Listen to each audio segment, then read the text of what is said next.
राधे राधे गुरुजी। जी गुरुजी, मुझे नहीं लगता था कि आज मैं आपसे कोई भी प्रश्न कर पाऊंगी। वैसे मुझे खुद के लिए कोई प्रश्न नहीं है। मेरी एक फ्रेंड थी जो आपको बहुत मानती थी और वो अब है नहीं, तो मैं बस उसी के लिए आई हूँ यहाँ पे आज।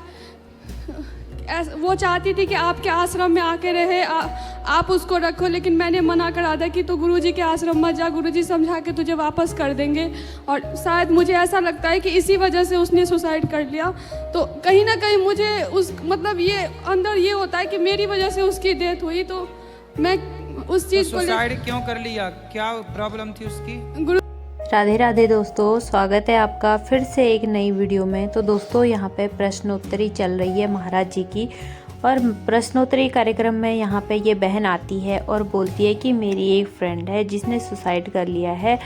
और सुसाइड कहती है, मुझे ये लगता है कि उसने सुसाइड जो किया है वो मेरे चक्कर में किया है। अब किस लिए इसके चक्कर में किया है वो आप आगे वीडियो में जाने। वो क्यों आना चाहती थी यहाँ? गुरुजी वो ना एक कॉलेज टाइम से एक लड़के से बात करती थी। वो खुद यादव थी और वो लड़का पंडित था हमारे कास्ट का। तो ये मुझे उसने बाद में बताया कि वो लड़का तेरे कास्ट का है। मैंने उसे बहुत समझाया कि ऐसा होता है ना कि हमारे पेरेंट्स एग्री नहीं करते कि अपने से नीचे कास्ट की लड़की से शादी कर। तो उसने कहा कि नहीं, वो लड़का अच्छा है, वो अपने पेरेंट्स को मना लेगा। मैंने कहा देख, मेरा खुद की वो लड़का आगे जाके तेरे से शादी नहीं करेगा। लेकिन उसने उस टाइम मेरी बात नहीं मानी। उस लड़के ने भी शायद उसको इस तरीके से उलझा लिया। तो फिर ऐसा हुआ कि वो 4 साल 5 साल वो लोग अपना रिलेशन में रहे। मुझे इतना नहीं पता क्या हुआ नहीं हुआ। फिर बाद में वही सेम चीज़ हुई कि वो लड़का कह रहा था कि मैं तेरे से शादी नहीं कर सकता चाहे कुछ भी हो जाए। तो और वो घर की बड़ी थी और उसके पेरेंट्स चाहते थे कि अब मैं उसकी शादी करवा दूं। तो मुझे ऐसा लगता है कि अगर उसके पेरेंट्स थोड़ा रुकते तो वो शायद इस चीज़ से मूव ऑन होकर बच सकती थी। वो डिप्रेशन में रहती थी और वो बस आपका भागवत सुनती रहती थी। फिर उसने मुझसे कहा था कि मैं एक काम करती हूँ कि मैं ना घर छोड़ के भाग जाती हूँ और गुरुजी के आश्रम में जाके रहूँगी। गुरुजी मुझे रख लेंगे, मैं गुरुजी को सारी बात बताऊँगी, वरना मेरे घर वाले मेरी शादी करवा देंगे। तो मैंने उसे ऐसा समझा दिया कि नहीं तू मत जा, गुरुजी नहीं रखेंगे, तुझे समझा के फिर वापस भेज देंगे। गुरुजी तुझे अपने आश्रम में नहीं रखेंगे, वो वृद्ध माताओं के लिए वो आश्रम है। तो फिर ऐसा हुआ कि उसने जिस दिन सुसाइड करी उससे एक दिन पहले भी मुझे कॉल करा था और मैंने कॉल रिसीव नहीं करा, क्योंकि मैंने रिसीव करा था, बस मैंने उसे कहा कि मैं करती हूँ थोड़ी देर में, लेकिन मैंने नहीं करा और मुझे पता चला कि उसने सुसाइड कर लिया। आज 2 साल हो गए, लेकिन गुरुजी मुझे हमेशा ये चीज़ लगता है कि मेरी वजह से कहीं उसने सुसाइड तो नहीं कर लिया। काश वो यहाँ आ जाती तो आप उसे समझा देते या कुछ कर देते। वो चीज़ मुझे खलती रहती है हमेशा। ठीक है, आप जो कह रही हैं सब ठीक है, लेकिन अब जो होना था हो गया। उस बात को अब सोच सोच के आप परेशान ना हो।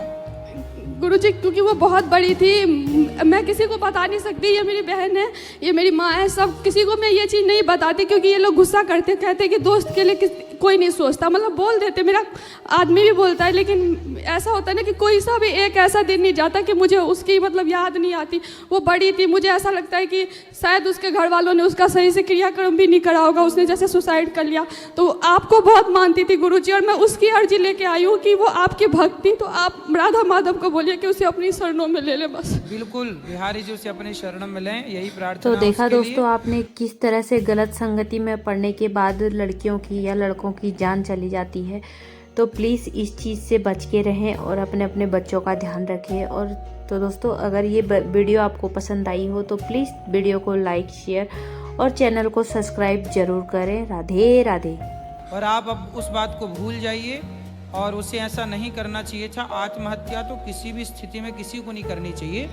दुख है, तकलीफ है, आती वो मेरे पास तो मैं जरूर उसे समझाता, उसी को समझाता, उसके माँ बाप को भी समझाता। तो वही और जब लड़के ने मना कर दिया कि मैं आपसे ब्याह नहीं करना चाहता, इसलिए कहता हूँ ना कि ये सब प्यार व्यार के लफड़े में ना पड़ो। प्यार के चक्कर में कितनों की जानें चली गई। शादी कर लो, फिर प्रेम से अपना जीवन जियो। शादी के बाद प्यार होगा तो लंबा चलेगा, शादी के पहले प्यार होगा तो ऐसे ही होगा जैसे हुआ।